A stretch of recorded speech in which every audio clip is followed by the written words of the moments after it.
Good afternoon, everyone. Welcome. My name is Marilyn Shannon, and this is the Breaking Free Show. And thank you so much for being here today and enjoying the show with us. We're happy to have you. And as always, it's a delight and it's an honor. And I know that your time is precious. So it is, I feel like I have an obligation always to bring you the best of what I see and what I think is so valuable and pertinent to our lives. And today's show is one that I've been so excited about since last week, actually, when I found out that this was actually going to happen. So we're going to introduce my guest to you in just a second. But before we do that, I want to say hi to Amnan. Hello, How are you? I'm fine. How are you? I'm doing good. I'm doing good. And you look marvelous. I do. Oh, isn't that nice to come and hear that? Oh, thank you. You're I welcome. appreciate it. You look marvelous too. Thank you. So, a couple of weeks ago, I was on Facebook and I came across this story about Rosemary Kennedy, JFK's sister. And I was fascinated by what I read. And I came home that night and read it to everybody at the dinner table. And I was in awe of the story. So I asked Chris, who works with me, to see if she could track down uh, the author and see if she would be willing to come on our show. And guess what? She said, yes, she was. And I was like, oh my God, Kate's coming.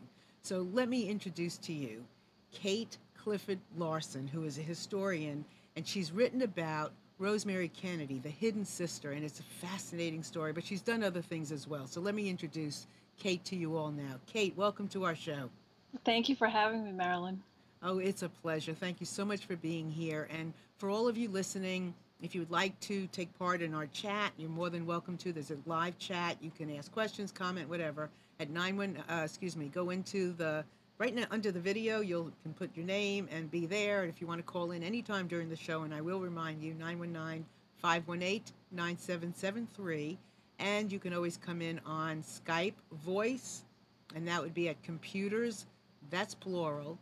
Number 2, K voice, throughout the show, anytime you like. So, Kate, tell us about you. Well, I live here in Massachusetts, right outside of Boston, and I'm an historian who specializes in writing about women and their lives and how they help shape our nation and who we are as a people. I don't think I normally have to explain that most of the history that we grow up learning is centered on mostly white men. And I just feel this need to explore the rest of the story. And I am drawn to stories of women, and their stories are amazing. And we would not be the nation we are today without them, of course. So it's my passion. And I started thinking about writing about women, 20, 30 years ago. And I was working for an investment bank at the time. I had my MBA. And I just had this passion for history and going to meetings and being asked oftentimes to take the notes, even though I might be the expert in the room, was just starting to wear on me. And I thought, do I want to do this when I'm 60 years old? And since I'd always had this passion for history, I decided to go back and get my master's degree in women's history. And then I went on to get my PhD in history at the University of New Hampshire. And since that time, I've just been focusing on researching and writing about the lives of women in our American past. So just give us a snapshot of some of the women that you have had the privilege of getting to know. Well, Harriet Tubman is first and foremost the most important woman I think that I've researched and who I've fallen in love with. She inspired me back in the 1990s. She's actually why I went on to get my PhD. I had learned that no one had seriously researched her life or written a biography of her since the 1940s. And I thought that was incredibly strange and complicated. And it turned out it was very complicated to research her life because she could not read or write. But I unearthed a tremendous amount of information about her that was buried in libraries and archives up and down the East Coast and even in California. And I published a biography of her in 2004. And I research her life every single day today. I do a lot of consulting work for the National Park Service, Maryland State Park, the Harriet Tubman Home in Auburn, tourism offices that are involved in trying to celebrate Tubman's life and bring visitors to the places where she lived and worked. And so it's been a very active part of my life for 20 years. And of course now she's going to be on the $20 bill in 2020, which is extraordinary and fantastic. And I still can't believe it every time the words come out of my mouth that she's going to grace our currency. So tell us some, for those people who may not know anything about her. Just who is she? Harriet Tubman became famous because she is noted as one of the most successful Underground Railroad agents of all time. She was born enslaved on the eastern shore of Maryland. She escaped when she was 27 years old. And even though she had her own freedom when she made it to Philadelphia, that freedom was hollow because everyone she loved was still in slavery in Maryland. So she was determined to rescue them. So she returned, a dozen times to the Eastern Shore to bring away her family members and close friends. And she became famous because of that. And then she went on to fight in the Civil War as a soldier and a spy. And then after the Civil War, she worked tirelessly for the right for women to vote. And unfortunately, she died in 1913, 7 years before women were able to vote. So, and her legacy lives on. Her inspiration to so many generations of all Americans and even people abroad has just grown exponentially since the day she died. And actually, when she died in 1913, the New York Times noted that she was one of 250 most important people to have died that year in the whole world. Her name was there among kings and queens and literary giants and, scions of industry. And there was Harriet Tubman too. And so today to see her recognized as an important American and important enough to put on the $20 bill is just incredible and a testament to the legacy that she's left us. So I want to thank you because I'm sure that your work had a lot to do with re-shining a light, maybe. Well, I hope at least a little bit anyway. Yeah. So what was it about her that I think you said that because of her you decided to go back and get your was it your PhD because of That's right. What That's was right. it about her? Um, it just hit me, and that's how I end up deciding on which women to write about. There's just something about them that hits me in my heart and my head, and I just want to hear their voice, and I want to give them voice. So that's what happened. And when I read her story, it just seemed so remarkable to me that she was able to accomplish so much. She was also physically disabled, and to still accomplish all those rescue missions and to fight in the Civil War as a disabled person, it's just inspiring. And given the obstacles that she faced, that she overcame or worked her way around, I just thought, we need to know more about this woman. And actually, her real story is far better and greater than the stories that we all grew up with in children's books and, mythological tales about her. She really was that remarkable. And was there anything that you learned about her that was shocking to you? Well, she was quite militant. A lot of those children's books and that were written about her, she just seems to be this simple, kind-hearted character. But she was very militant and very strong-willed, and not in a way that is, that we're comfortable with. In a way that it was very confrontational, and I found that really interesting. And also, she had an amazing dry sense of humor, and people were captivated by her when they met her. In fact, many of them couldn't understand why they were so drawn to her. She had this magnetic personality, and it's one of those things. Gee, I wish I could meet her for 5 minutes just to feel that personality that other people were so drawn to that they couldn't explain themselves. And then Chris is on our chat, and she was curious if Harriet ever married or had children of her own. She met Harriet Tubman married twice. The first time was when she was enslaved, and she married a free man. His name was John Tubman, and he had been born free of free parents. A lot of people don't know that slavery, particularly in the Upper South, was had changed a lot in the Upper South by the time Harriet was born and became an adult. In the area where she lived, over half the African American population was free, and the rest was enslaved. And then when she fled, he didn't want to leave his free life. And so she ran away, and they separated. He married another woman, a free woman, and had children with her. Tubman married again after the Civil War. She had met a young Civil War soldier who was 22 years younger than she was, and they fell in love and got married in Auburn, New York, where she lived the last 50 years of her life.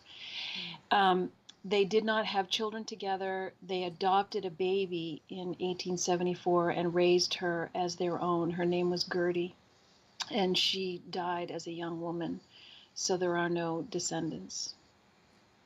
Oh, goodness, I'm getting chills. Mm. I'm not just had like this sound, didn't you? Oh my good, beautiful. So now take us to your next story. The next book that I wrote about was the woman that I wrote about was Mary Surratt, who was involved in the plot to assassinate Abraham Lincoln. And that project, I delved deeply into the archives. There was a lot of information that had been uncovered by other historians. I have to give a shout out to many of them that did a lot of this work, even though they were researching other parts of the assassination. It was their work ahead of time that helped me do my work on Mary Surratt. And when I wrote the book, a lot of people felt that Mary was innocent and that she had been hanged for the crime inappropriately or illegally, that she should not have been hanged. But my research showed that she actually was guilty. She was part of the plot. She did help John Wilkes Booth and his co-conspirators. And she was hanged by the federal government for it, the first woman to be hanged by the federal government. So I have a question to ask you. So when you're, and I know I have a lot of questions. So when you're preparing to um, to do the research, and you know that somebody's already been there's already history about that particular person. What then makes it uh, interesting for you to keep on going? What do you think is not being said, or yeah. Um, so I just want to clarify that other historians had unearthed a lot of information about Mary Surratt, but they had chosen not to write about her. They wrote about other people instead. I would Right. never step on the toes of another Okay. historian who was trying to write a biography or work on another woman. But I started off doing the research thinking that Mary was innocent and that I would determine once and for all that she was innocent. But it was only about 2 months into my work that I realized that she was guilty. So by then I was vested into the project and I moved ahead with it. It was a very hard project to do because I did not like her. As time went on, more research and writing, I did not like her as a woman and as a person. I didn't like her ideology, and certainly I did not like the crime that she committed. It just was very upsetting to me. Mm-hmm. But she was not a very nice person. Mm-hmm. So that took a few years, um, and then I was done with that, fortunately. Mm-hmm. But while I was writing that, Rosemary Kennedy died in 2005. She passed away in January, and I read Rosemary's obituary in the Boston Globe. And when I read the obituary, it hit me, just like Harriet Tubman had hit me. And I just felt it like in my heart and my soul that I needed to know more about Rosemary. And I had no idea if I could find anything related to her, but I just felt that I needed to try to do that. So in 2008, I was done with Mary Surratt and I moved on to Rosemary. And I was lucky that there were materials at the JFK Library that were available for me to use to give her her voice, a voice that had been silenced for a long time. So, if you will, just give a snapshot into her life, because it's fascinating. She was the third child of Joe and Rose Kennedy. She was their first daughter. The Kennedys had two little boys, Joe Jr. and Jack, who would go on to become our president. And Rosemary was a sweet, adorable little baby girl.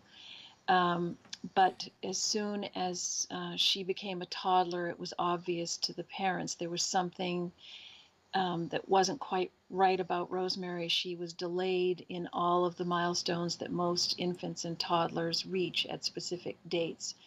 And she was way outside the range of those dates when she could have been, sitting up, crawling, walking, talking, feeding herself, things like that.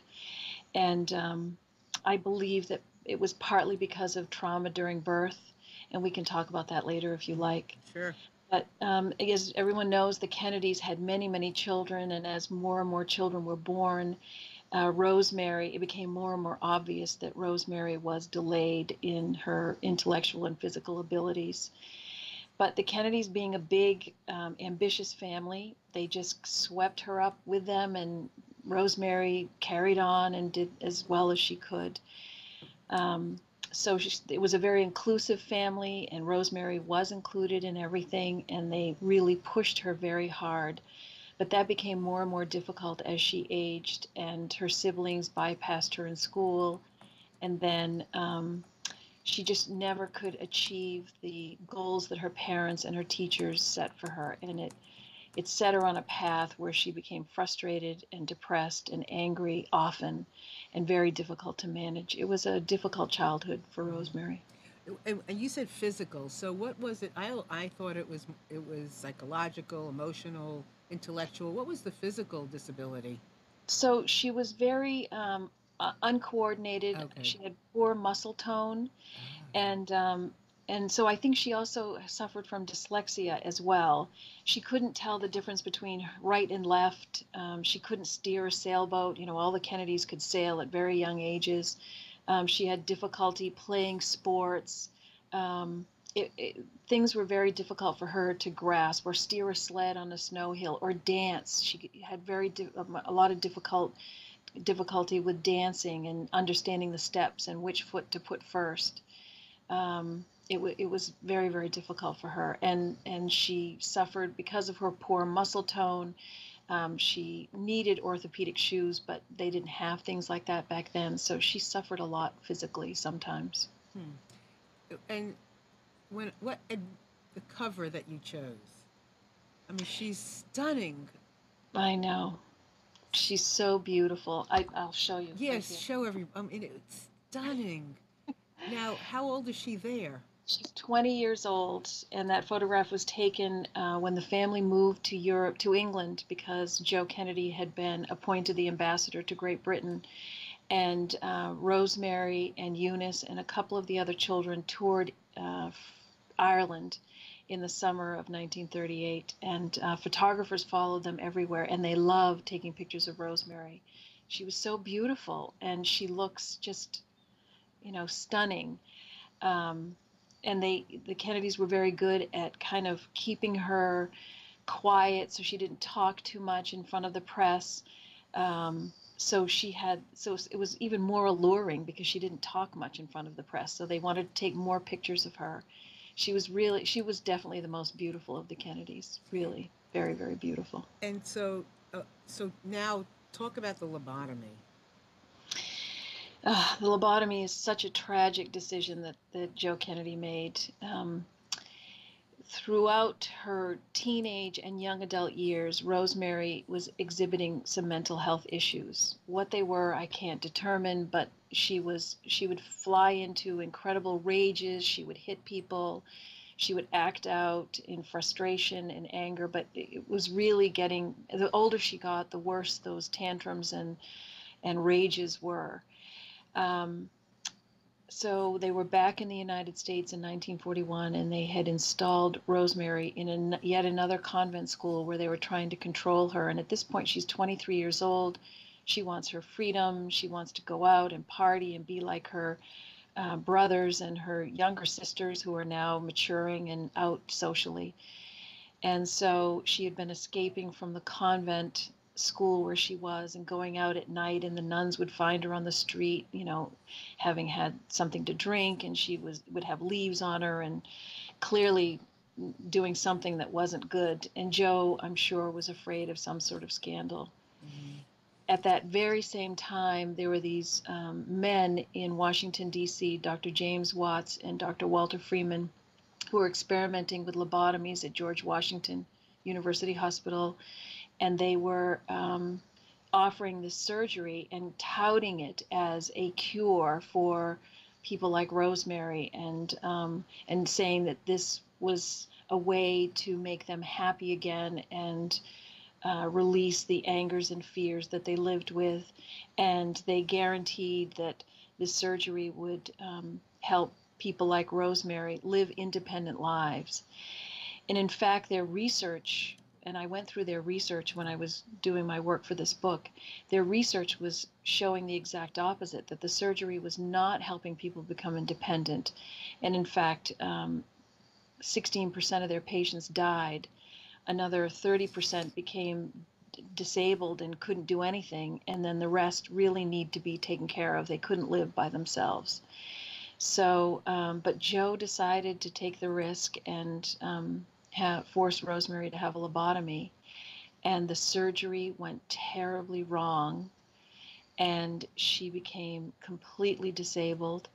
She could not walk or talk. She couldn't feed herself. She was incontinent. She was she just had to have everything taken care of for her, and that ended her hopes for independent life, and certainly any hopes for any type of life after that, other than institutionalized life.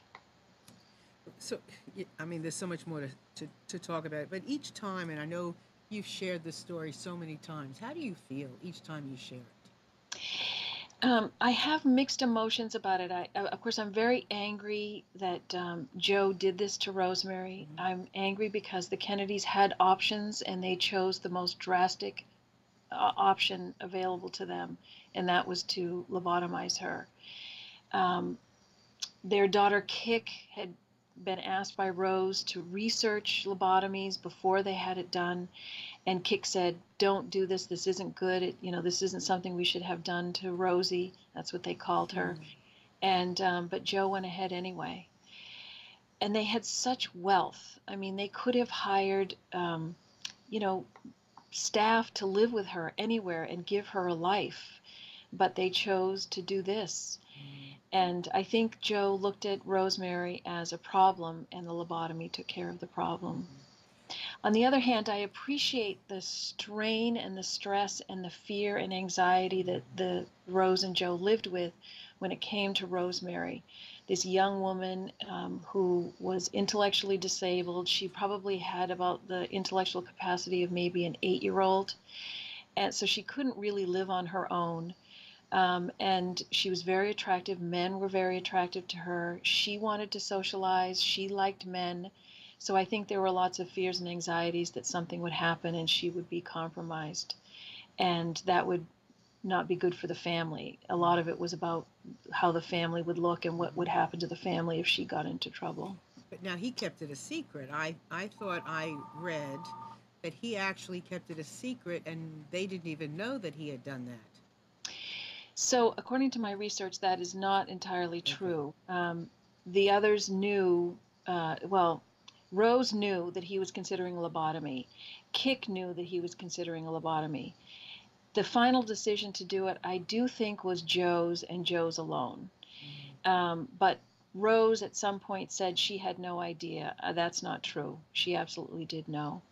And then Joe and Jack and Kik did know that Rosemary was sent to a psychiatric hospital called Craig House in Beacon, New York after the surgery, because there are several letters where Joe explains to them that she's getting better every day and she's swimming in a pool, which isn't really true. She couldn't be swimming in the pool because she was so debilitated after the surgery. But they were aware that she was someplace in a hospital, and I think Kik must have known that the lobotomy had occurred. But the other siblings had no idea where Rosemary was. And Eunice later said in an interview, Eunice Kennedy Shriver, that it was 10 years before she knew where Rosemary was. That seems remarkable to me. And Teddy wrote in his, Ted Kennedy, our former senator from Massachusetts, said that in his own memoir, he was 9 years old when this happened to Rosemary. No one told him what happened to her or where she went. And he learned at an early age not to ask and he also knew that he had to behave or he might disappear too. Oh my goodness. Yeah. Oh, oh my goodness. What a story. Yeah, it's quite a story. I mean, and as you said, I mean, they could have afforded to have in-home education. I mean, all kinds of things. And I'm not a doctor, but when I listened to you and, some of what you read, and I'm sitting back and I'm just making this up and making that up. And I'm thinking, well, maybe in today's standards, she would have been considered autistic or maybe, polar or something. I don't know. And I'm like, oh my God, what? Right. Oh, it's amazing. Right. And at the time, there were no patient protection laws, there were no protocols for research, so the doctors could do what they wanted.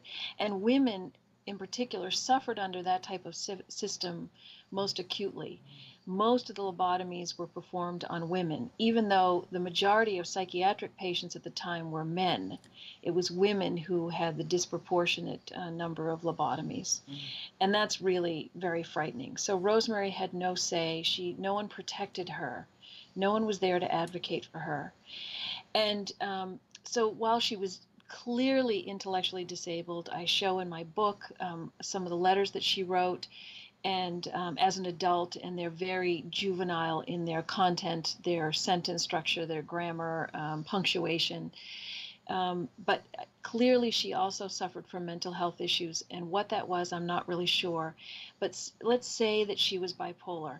There was no medication at the time to treat that. That sort of those drugs were not available until the 1950s and 1960s. So the Kennedys were sort of at a loss as to what to do. But I think hiring staff to live with her and give her a full life would have been ideal, and they could afford it to do it. Sure. And of course, today in hindsight, that's what, somebody in that position would do. Right. But, like you said, I mean, they didn't have the wherewithal to even understand any of this. I mean, I look at women like that, and again, this is just my opinion, spirited, creative, Right. Yeah. And maybe, because of how they were with her and how they were scared of whatever, what was Right. going on, they didn't educate her and socialize her as much as, some of the other children were socialized. So getting past an 8 years old, socialize, it's kind of difficult. But she, Right. when I read some of what you wrote, I'm like, oh, she was just spirited. This is true. This is true. And I like to think, well, not like to think, but I have this sense that if this was one of Joe's sons, he never would have done the surgery. It wouldn't have happened. I think when it came to the women in the family, while he loved his daughters, they were second-class citizens to his sons. And so the care that he might have put and the thought he would have put into what to do with a 23-year-old, if it had been one of his boys, it would have been different than what he decided for Rosemary. And again, I understand their struggles, and that was a difficult decision, I'm sure. And I'm sure he did not expect that she would be completely disabled as a result of the surgery. But it was because he was worried about his boys' careers that he didn't want a scandal. He didn't want Rosemary, caught in a compromising situation with a young man or who knows what. And they didn't want to be embarrassed by her, which is a theme throughout her life. They don't want to be embarrassed by her. So it's just a tragic. It is tragic, and the interesting thing is, it's the Kennedys, and they have been laced with all kinds of things going on in that family. I know. All kinds of scandal. It's Right. it's kind of bizarre in a way. It is bizarre, and the tragedy is I think we all focus on the scandal so much because the family, or at least Rose and Joe, elevated the family to such a status where they were they wanted the public to believe they were so perfect. And so they had a long way to fall because Joe Right. and Rose elevated them so high, and that did not serve them well sometimes. Right. And we have somebody on our chat. Let's see. Susiani wants to know what year was the lobotomy? It was in November of 40. 1941, That's what I thought. Okay. and the two doctors had only performed, I estimate, about the time that Rosemary had her lobotomy, they had done maybe 80 or so lobotomies. By the end of the year, they had performed 100. So that's not many. And the American Medical Association at the time had warned against it, had recommended that the surgery not be performed on live patients, that more research needed to be done. But no one was there to stop them. There were no Yeah. laws to stop them from doing that. It almost seems to me as an act of desperation. Yeah, absolutely. You know, Yeah. like you Hmm. just feel like you have absolutely no choice. You Right. are just frantic beyond measure, and you are just desperate for anything. Right. And in the Kennedy Library, there are many letters around this time period that are still sealed. And certainly Rosemary's medical records are sealed. That's because of our HIPAA laws that were passed in the early 2000s. But there are letters from teachers and caregivers that have been either blacked out or they're under sort of lock and key. They're sealed. So we don't really know what was happening. It would be helpful to know, then maybe we would understand more about why Rose and Joe decided to have this surgery performed. But there's a big gap in the record because those letters are held back from historians from looking at them. So, actually, how much time did it take you from beginning to end to write this book? I started in 2008 and I finished in 2014, Wow. but I had to take a couple years off because my son, and I talk about this in the book, was diagnosed with schizophrenia, and it took all our energy and resources to find care and treatment for him, and it was a tough couple of years. So I interrupted the project at that time and then got back into it like in 2012, which actually worked in my favor because the Kennedy Library, who they store the Kennedy family papers, their private family papers, and the deed of gift has given a timeline to when certain portions of the papers can be opened to the public. And in those 2 years, more papers were opened. So I was able to see more things about Rosemary, more letters that she wrote herself as a child and young woman, and just more context for the story. So while it was a tough couple of years for us, it benefited the book in the long run. And Chris is asking, which is a great question. So, who would decide to release those letters? Maybe not the medical records, but the letters from the teachers, etc. Who makes that determination? The papers are held by the Joseph P. Kennedy Foundation, and they have a board, and the board consists of I think family members and others, and they make the decision. So, how do the Kennedys feel about you writing this book? Um, so I think some of them have not been happy about it. Actually, I know some of them have not been happy about it, and others I think are okay with it. Certainly, Timothy and Anthony Shriver, I interviewed both of them, and they were very generous in their comments and their answers to my questions. Anthony sent me several photographs, personal family photographs of Rosemary, and so I put a couple of them in the book.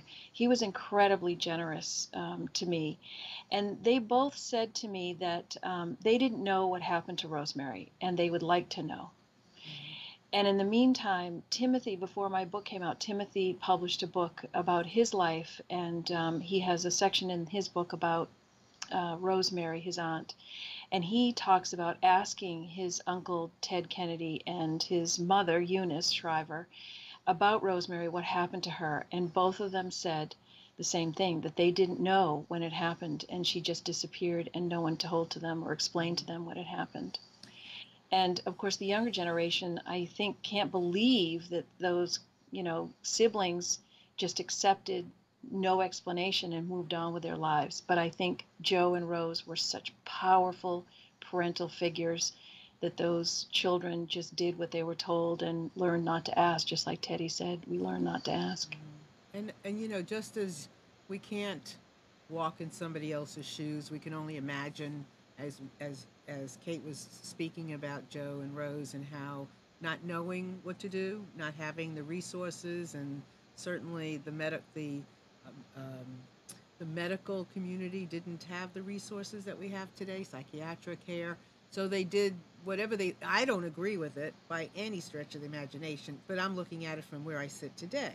Had I been Right, back there then, maybe I would be looking at it differently. And the same with what they told their children or what they didn't tell their children. Maybe in their mind, they're thinking they're keeping everybody safe and right, everybody taken care of and they're protecting Rosemary. And I can only make it up, right, right, uh, right, you know. But I think, just based on what I kind of know about people, I think you did like a great thing. Because I think if somebody really wants to take a look in the mirror, they might say thank you because you know, opened up something that, you know, was questionable and giving them permission to, you know. right. The one thing that did trouble me about this, even though I go back and forth about, you know, I understand the difficulties that Rose and Joe went through. When after the surgery, Rose didn't see her daughter for 20 years. I Yeah, don't know how a mother could do I that. can't imagine. I cannot Can't imagine. And imagine. Joe, yeah, and Joe may have seen her once or twice, maybe in the first few months after the surgery, but he never saw her again after that either. So that's where I can't reconcile their behavior. There's no excuse for that. I don't care. They Yeah, may have made a mistake with a lobotomy, right. but when it came to afterwards, they Hmm. hid her away and they stayed away. And Rosemary didn't lose her mind completely. She knew who she was. She Hmm. knew that she had parents, she had siblings. She didn't see anybody for years and years and years. She was angry and furious at her mother when she Hmm. finally saw her in 1962 And for the over first. and over medicated, right? Didn't you And she say? had over medicated. That's right. Which That's right. you know, I mean, and we don't know.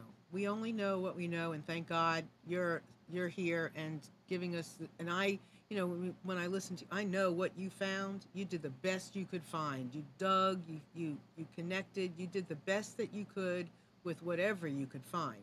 But we don't know what we don't know. Maybe Rose did go and see her, and it just wasn't documented. I mean, anything's possible. Well, actually, when it comes to that, we know Oh, that we do know. Okay, yeah, she didn't go. she didn't We, go. right, she did not go. No. We know that Jack went in 1958 secretly, which is not documented, but eyewitnesses gave testimony that he Okay. went in 1958 to see her. And as far as we know, he was the first family member to see her.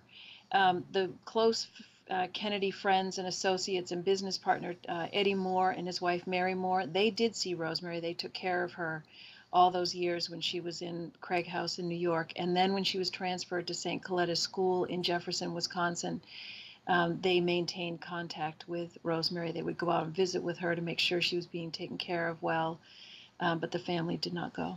Mm, wow. It's just it's amazing, and I guess one of the questions I have for you is now that you, I mean, and there's more, right? We can talk about the Special Olympics because Right. without that, I mean, come on, right? Without Oh, her, right? right. Right. So just talk a little bit about that too, if you will. So the siblings um, were very much affected by Rosemary as their sister, both before the lobotomy and after. Before, they were very protective of her. They worried about her just like their parents did. They loved her. And then after the lobotomy, when she disappeared, they felt the loss keenly. And I think Eunice felt it more than anybody did. She was the closest to Rosemary. She was nearly her constant companion when they were on vacation or they went to Europe and things like that. So Eunice, I think, had a very difficult time right after the lobotomy. She wasn't told what happened to Ugh. Rosemary, but she knew that her sister was missing, and she struggled through school. She became very ill, and I think it transformed Eunice in particular, but her brothers and everyone else as well. So Eunice would go on to champion the cause of people with disabilities. And she, of course, started the Special Olympics, which has changed the world for people with disabilities and their families and brought awareness to the crises for families and people with disabilities. And Jack, of course, at Eunice's urging and under his own volition, started a presidential commission to study resources and science related to intellectual disabilities. And then he signed legislation that funded research centers, community resource centers, hospitals to help people with disabilities and their families. And he signed a lot of that legislation just before he was assassinated. And then, of course, Ted Kennedy, who deeply missed his older sister, whom he loved deeply, he went on to pass or sponsor hundreds of pieces of legislation linked to people with disabilities. And he was a co-sponsor of the Americans with Disabilities Act as well. Mm-hmm. So the Kennedy family has been mobilized and activated because of what happened to Rosemary. And that's her legacy, because we are a far better nation today because of Rosemary and what her siblings were able to do for us. Correct me if I'm wrong, but did I see an interview with someone with Oprah, one of the family members? Timothy Shriver, yes, and okay. He's the new president of the Special Olympics, that's right. And so he spoke about how they would see her and she would come to tennis matches or whatever later on. Right, Is that right? So, and finally, when Eunice found out where Rosemary was and started visiting her, and all of her children grew up knowing Rosemary very well, perhaps better than any of the other younger generations of all the other siblings. They spent much more time with Rosemary because Eunice would bring her to their home in Chicago. The kids would go and visit her at St. Coletta's. Anthony would go as a teenager. He would get his way down to St. Coletta's and stay with her, and he would stay in the little cottage that Joe Kennedy had built for Rosemary. And they loved her deeply. They were deeply shaped by her as well, and they've gone on to do amazing things. So Timothy with the Special Olympics, Anthony started Best Buddies, which pairs college students with intellectually disabled young people. Many different organizations have been sponsored by or started by younger Kennedys even today. That's how you right a wrong. And it's wonderful to know this side is. I'm almost in tears. It's wonderful to know this side too, because again, I make up this thing about the Kennedys and all that kind of stuff, but look at this. This is truly love. Right. This is righting a wrong. So based on what you know historically, not just from Rosemary, but any of the women that you have read, researched, written about to today, what would you say about the women from historically to today, or today historically? What would you say about women in general? So the women just do, and they carry on, and they make things happen. And historically, it's often behind the scenes because they were not given a public platform. They weren't given access to the public platform or to a corporate platform. And women did the work anyway.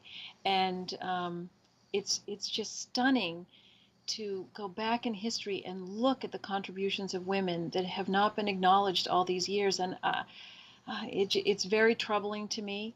And so here we are in 2016, and we finally have a female presidential candidate that's campaigning hard. I know there were 3 other women who campaigned for the presidency, one in the 1870s, Margaret Chase Smith in the 1960s, put her hat in the ring, and Shirley Chisholm in the 1970s, but it wasn't the same thing to actually have now as a nominated candidate from a party to be a woman. It's incredible it's taken this long, really incredible.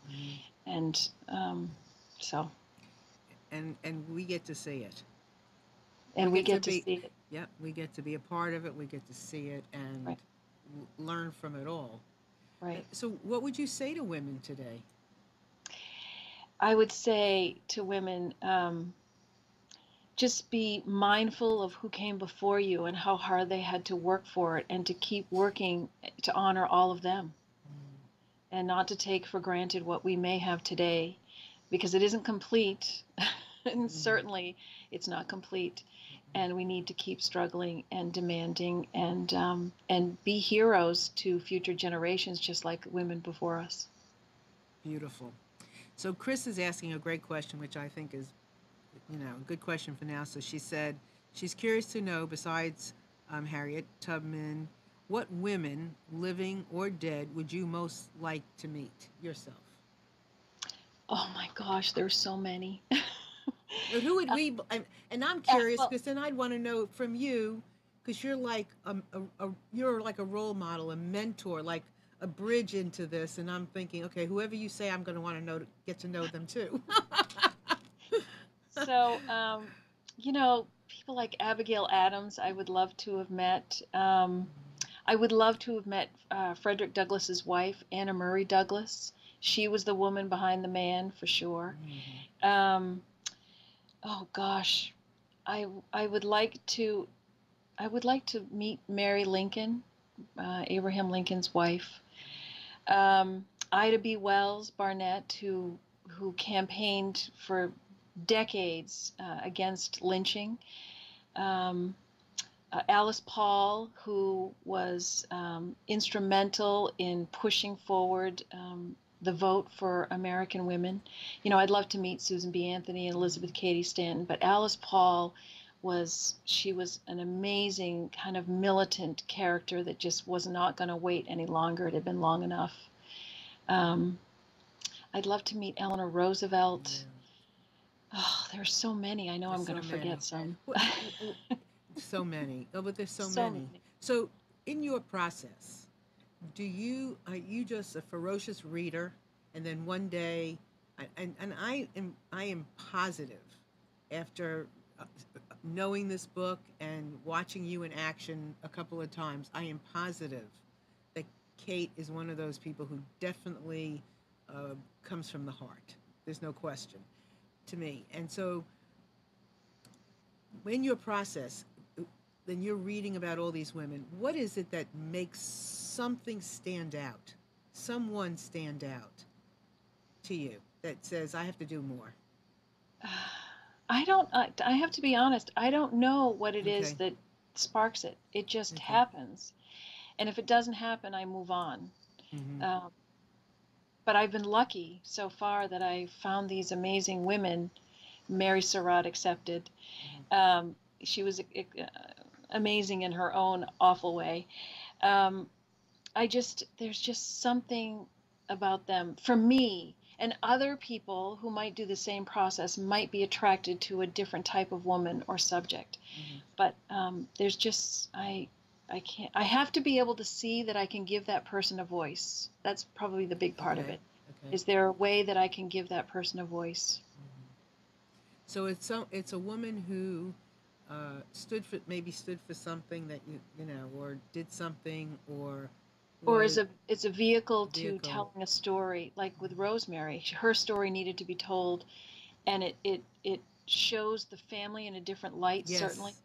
and it Yes. talks about the past in this country, how the medical establishment treated women and people with mental health issues and disabilities. Mm-hmm. These are important stories that we need to know and to understand. Things are clearly much better today, but we have a long way to go. And so we need to pay attention to this process and to fight for it. Yeah, there's so much that surrounding Rose Rosemary Kennedy. So much, Hmm. between the family and all and everything. I mean, it's just an amazing. It's more than just a story. It opens the door to so much. Right, right. Even the fact that some of this information is locked up is also interesting. That I think this is the gonna. I think something. I don't know. I get the feeling that this will be something that, and because you're such a good messenger of it, you're holding it so beautifully, and you have explored it and explained it in such a fabulous way that it's almost like it's given the, it's I would think, and maybe I'm just an optimist, but it gives them a safe time Right. To to let let go. release some of those Yeah, to papers. let Right. yeah, right. Yeah. And I think that by holding back, it continues to hide Rosemary. And I'm sure some of the things in those letters they're holding back are not attractive in a certain light, um, but they can be revealed with care Yes. and understanding, and so that people don't fill in the blanks with terrible stories or inaccurate stories and say, terrible, terrible things. Right. To clear the air and let it be known, so it can be explored and understood, and also to celebrate this family that did move on and create this new world for all of us because of Rosemary. Absolutely. And because when you're holding back, you think, okay, what are they holding back? I think it's important Right, to let it go. right, Yeah. right, So right. um, it would be a wonderful time for you to share your books where our audience can get it. Anything you want to share of this is a great moment for bodacious marketing. Well, you can get all the books on Amazon, of course, or your local bookseller. I love independent booksellers. Please go to your local bookstore and ask them to order it. But certainly, if you're used to Amazon, you can order them through Amazon. And I just want to, give a shout out to Harriet Tubman. And I think the timing of her coming on the $20 bill is exciting and really important. And it represents the diversity here in this country that we need to celebrate and honor and respect. And no better person than Harriet Tubman. I think it's great. So I hope everybody will learn about her and engage with her story. And for those of you who love to travel or live on the East Coast, there's a new museum opening up dedicated to Tubman's life in Dorchester County, Maryland. It will open in March of 2017, and you can go there and learn all about her and drive the roads where you can learn about the sites of her life and her Underground Railroad missions and come to appreciate why she will be on our $20 bill. Yeah, I for one I guess, have not paid as close attention to our history as Mm, much. I'm sitting here now and I'm thinking, oh my God, how fascinating! And I love biographies, and I love autobiographies, but I love biographies. I love knowing about people, and I've taken so much of this for granted.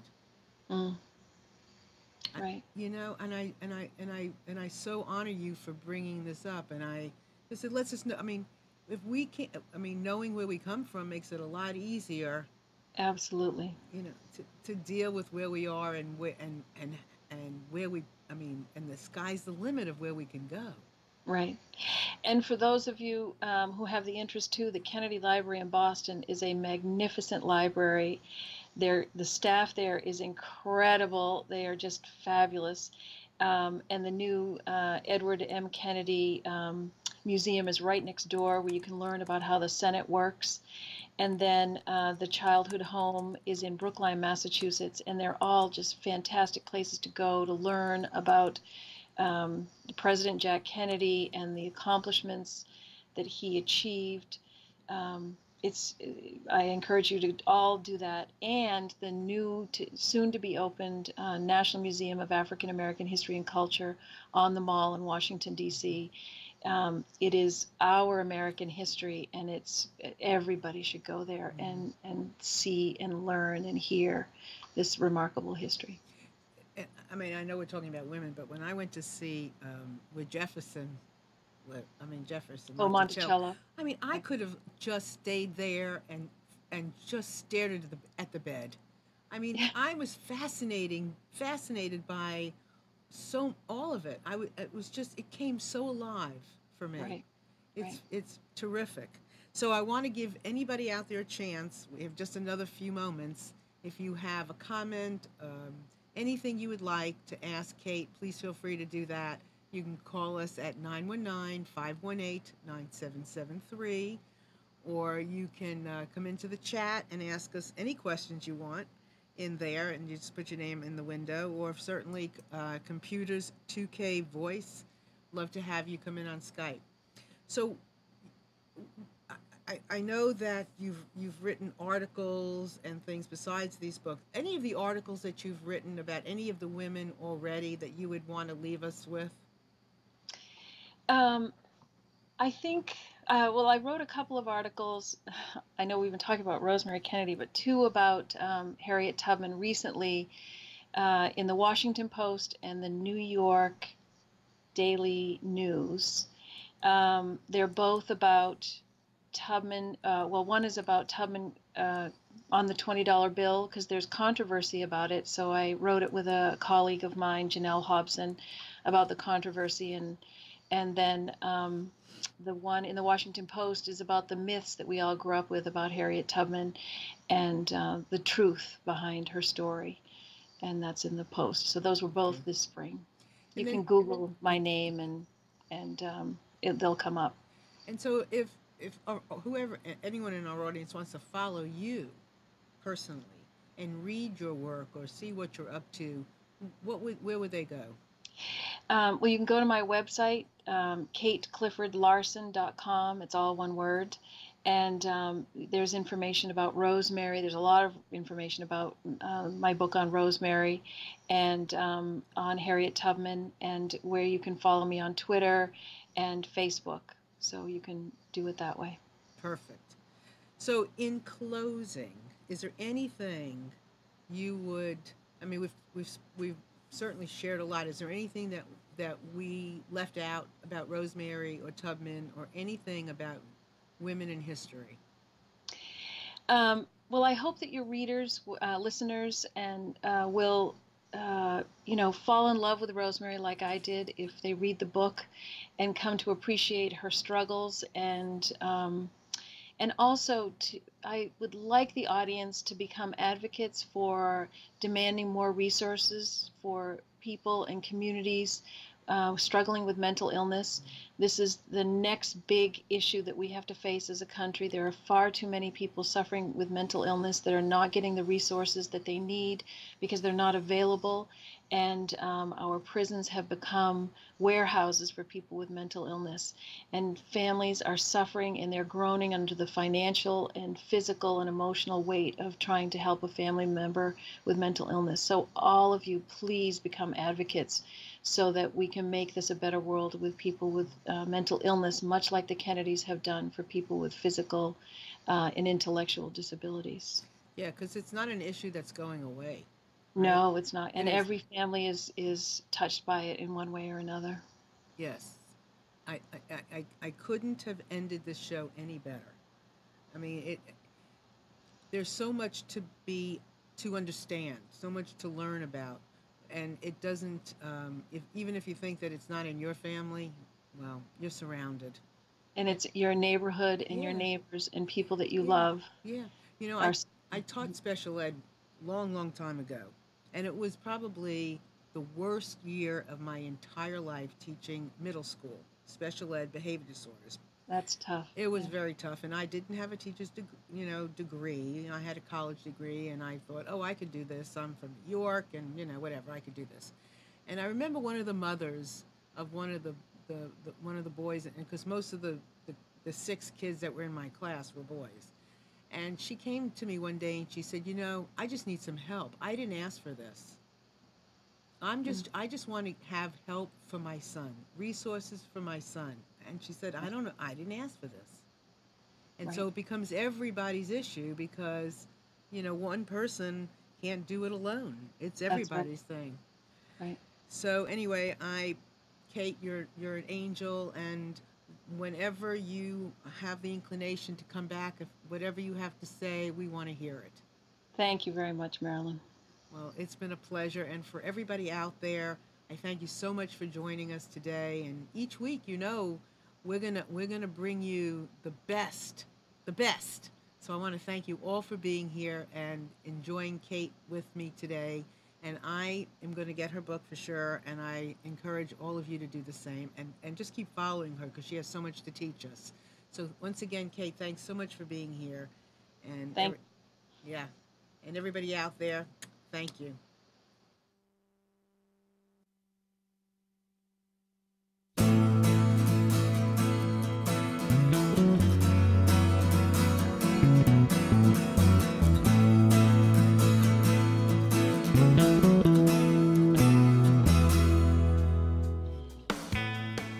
You are tuned to the Nissan Communications Network. Our weekly lineup of call-in programs includes Computers 2K Now with Amnon Nissan, My Life, My Will with Gisela DiCarlo, The Tanya Love Show, Health Then with Debbie Bruck, Breaking Free with Marilyn Shannon, Triangle Be Well with Howard Jacobson, Lunch and Learn with Rabbi Yisrael Cutler, Lessons of Vietnam with NCVVI members, Current Affairs with Amnon Nissan. And if you tuned in too late, you can always watch each program in its entirety or download an MP3 audio file of it in the archives section on nissancommunications.com. Don't forget to subscribe to our YouTube channel, follow us on Twitter, and like us on Facebook. Sponsored by Atomos.com, makers of quality video recorders and converters, CarolinaApparel.com, and DeltaForce.net.